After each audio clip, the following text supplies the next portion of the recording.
மதியழகன், நீதிபதி இன்றைய தினமே நீங்க உதயநிதியை விடுவிக்கணும் அப்படிங்கிற விஷயத்த சொல்லியிருக்கிறாரு. ஆனா அரசு தரப்பு வழக்கறிஞர்கள் என்ன சொல்றாங்க அப்படின்னா, உதயநிதி கிட்ட விசாரணை செஞ்ச பிறகு நாங்க விடுதலை செய்கிறோம் விடுவிக்கிறோம், ஜாமீன்ல விடுவிக்கிறோம் அப்படிங்கிற விஷயத்த குறிப்பிடுறாங்க. அப்போ அந்த டைம் லிமிட் அப்படிங்கிறது நள்ளிரவு 12 மணிக்குள்ளாக விடுவிக்க வேண்டும் அப்படிங்கிறதான ஒரு பொருளா இருக்கு. அதாவது இந்த வழக்கு விசாரணைக்கு ஒரு விஷயம், அரசு தலைமை குற்றவியல் வழக்கறிஞர் கூறியது என்னவென்றால், உதயநிதி ஸ்டாலின், தமிழ்நாடு எதிர்க்கட்சி தலைவர் உதயநிதி ஸ்டாலினை நாங்கள் கைது செய்திருக்கிறோம். அவரை ரிமாண்ட் செய்யும் எண்ணமில்லை. தஞ்சாவூருக்கு அழைத்து செல்கிறோம். விசாரணை நிறைவடைந்த பின்பு அவரை நாங்கள் விடுவித்து விடுவோம். இது காவல்துறை தரப்பு வாதம். நீதிபதி இதனை ஏற்றுக்கொண்டு இன்றைய தினத்திற்குள் அவரை விடுவிக்க வேண்டும் என்ற ஒரு உத்தரவை நீதிபதி பிறப்பித்திருக்கிறார்.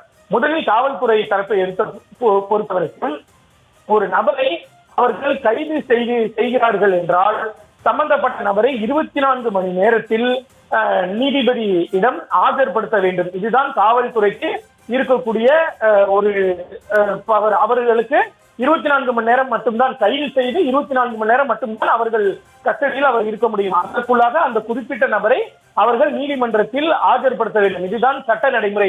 ஒரு ஆண் நபராக இருக்கும் பட்சத்தில் ஒருவேளை ஒருவர் மாலை 5 மணிக்கு கைது செய்யப்படுகிறார் என்றால், அல்லது இரவு 7 மணிக்கு கைது செய்யப்படுகிறார் என்றால், விடிய அவர் காவல் நிலையத்திலேயே வைத்து அவரை விசாரித்து மறுநாள் காலை அவரை நீதிமன்றத்தில் ஆஜர்படுத்தலாம். உதயநிதி ஸ்டாலின் அவர்களை பொறுத்தவரைக்கும் இன்று காலை அவர் ஒரு 11 மணி அளவில் கைது செய்யப்பட்டிருக்கிறார். நாளை காலை வரை காவல்துறையினருக்கு நேரம் இருந்தாலும் கூட இது போன்ற ஒரு அதி முக்கியத்துவம் வாய்ந்த வழக்கில் அவ்வளவு நேரம் காவல் நிலையத்திலும் வைத்திருப்பது அவர்களுக்கு ஒரு உரியதாக இருக்கிற அந்த வகையில் தான் விசாரணைக்கு பின்னர் விடுவித்து விடுவோம், நேர அவகாசத்தை அவர்கள் குறிப்பிடவில்லை. ஆனால் நீதிபதியை பொறுத்தவரைக்கும் இன்றைக்குள் நீங்கள் விடுவிக்க வேண்டும் என்று நீதிபதி தெரிவித்ததனுடைய பொருள் என்பது நள்ளிரவு 12 மணி வரை தான் இன்றைய நாள்.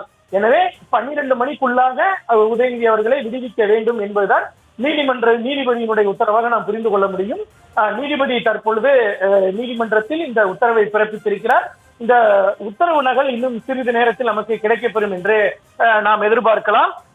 ஒரு மணி நேரத்திற்குள்ளாக அந்த உத்தரவு நகல் கிடைக்கப்பெற்றால் கூட அந்த உத்தரவில் என்ன குறிப்பிடப்பட்டு இருக்கிறது, கால அவகாசம் எதுவும் குறிப்பிடப்பட்டிருக்கிறதா, அந்த நீதிபதி சொன்ன இன்றே என்பதன் பொருள் என்ன என்பது அந்த நீதிமன்றத்தினுடைய அந்த உத்தரவு நகலில் இடம்பெற்று இருக்கும் நாம் எதிர்பார்க்கலாம்.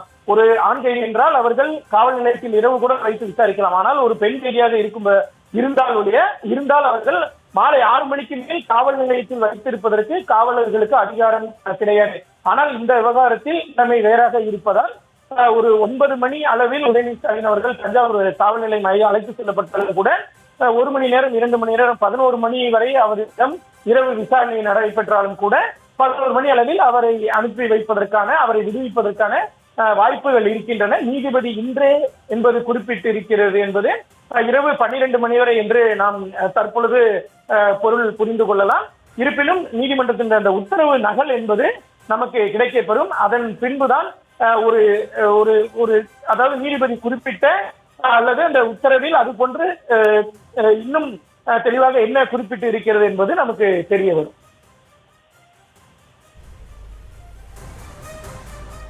மதியழகன், உதயநிதியை விசாரித்த பிறகு போலீஸ் ஜாமீன்ல விடுவிக்கப்படுவார் அப்படின்னு அரசு தரப்புல சொல்லியிருக்கிறாங்க. அவர் மீது 9 பிரிவுகள்ல வழக்கானது பதிவு செய்யப்பட்டிருக்கு. நீதிமன்றத்திலும் இந்த 9 பிரிவுகளையும் ஏற்றுக்கொண்டிருக்கிறார்களா, இல்ல சில திருத்தங்களை மாற்ற சொல்லியிருக்கிறார்களா, இல்ல சில பிரிவுகளை குறைக்க சொல்லியிருக்கிறார்களா, அது குறித்த வாத பிரதிவாதங்கள் எதுவும் வைக்கப்பட்டுச்சா? அந்த வாத பிரதிவாதங்கள் எதுவும் வைக்கப்படவில்லை. வழக்கு விசாரணை தொடங்கியவுடன் ஆஜரான தலைமை குற்றவியல் வழக்கறிஞர் இது போன்று உதயநிதி தமிழ்நாடு எதிர்க்கட்சி தலைவர் அவர்களை கைது செய்திருக்கிறோம், அவரை விசாரணைக்காக தஞ்சாவூர் அழைத்து செல்கிறோம், விசாரணை முடிந்த பின் அவர் விடுவிக்கப்படுவார், அவரை ரிமாண்ட் செய்யும் எண்ணமில்லை. இதுதான் இன்றைய தினம் நடைபெற்றது.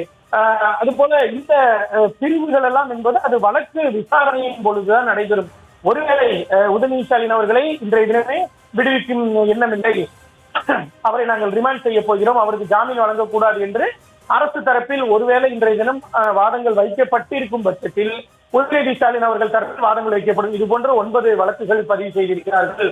இந்த 9 பிரிவுகள் எல்லாம் இந்த பிரிவுகள் எல்லாம் இந்த பேச்சுக்கு பொருந்தாது, அல்லது இந்த பிரிவுகள் எல்லாம் தவறாக சேர்க்கப்பட்டது. உதாரணத்திற்கு கலவரத்தை தூண்டும் வகையில் பேசுதல், பொது அமைதிக்கு குந்தகம் விளைவித்தல் போன்ற பிரிவுகள், அதே போல தகவல் தொழில்நுட்ப பிரிவு, இது போன்ற பிரிவுகள் எல்லாம் இந்த வழக்கிற்கு சேராது உள்ளிட்ட வாதங்கள் முன்வைக்கப்பட்டிருப்பதற்கான வாய்ப்புகள் இருக்கின்றன. ஆனால் இன்றைய தினம் அந்த வாத பிரதிவாதங்கள் எதுவும் நடைபெறவில்லை. வழக்கு விசாரணை தொடங்கியதுமே ரிமாண்ட் செய்யும் எண்ணம் இல்லை, அவரை நாங்கள் விசாரணைக்கு பின்னர் விடுவிக்கப் போகிறோம் என்று காவல்துறை சார்பிலேயே தெரிவித்ததை அடுத்து இது போன்ற வாத பிரதிவாதங்களுக்கு இன்றைய தினம் இடமில்லை. மதி, இப்போ இந்த விஷயத்தை பொறுத்த வரைக்கும் இன்றைய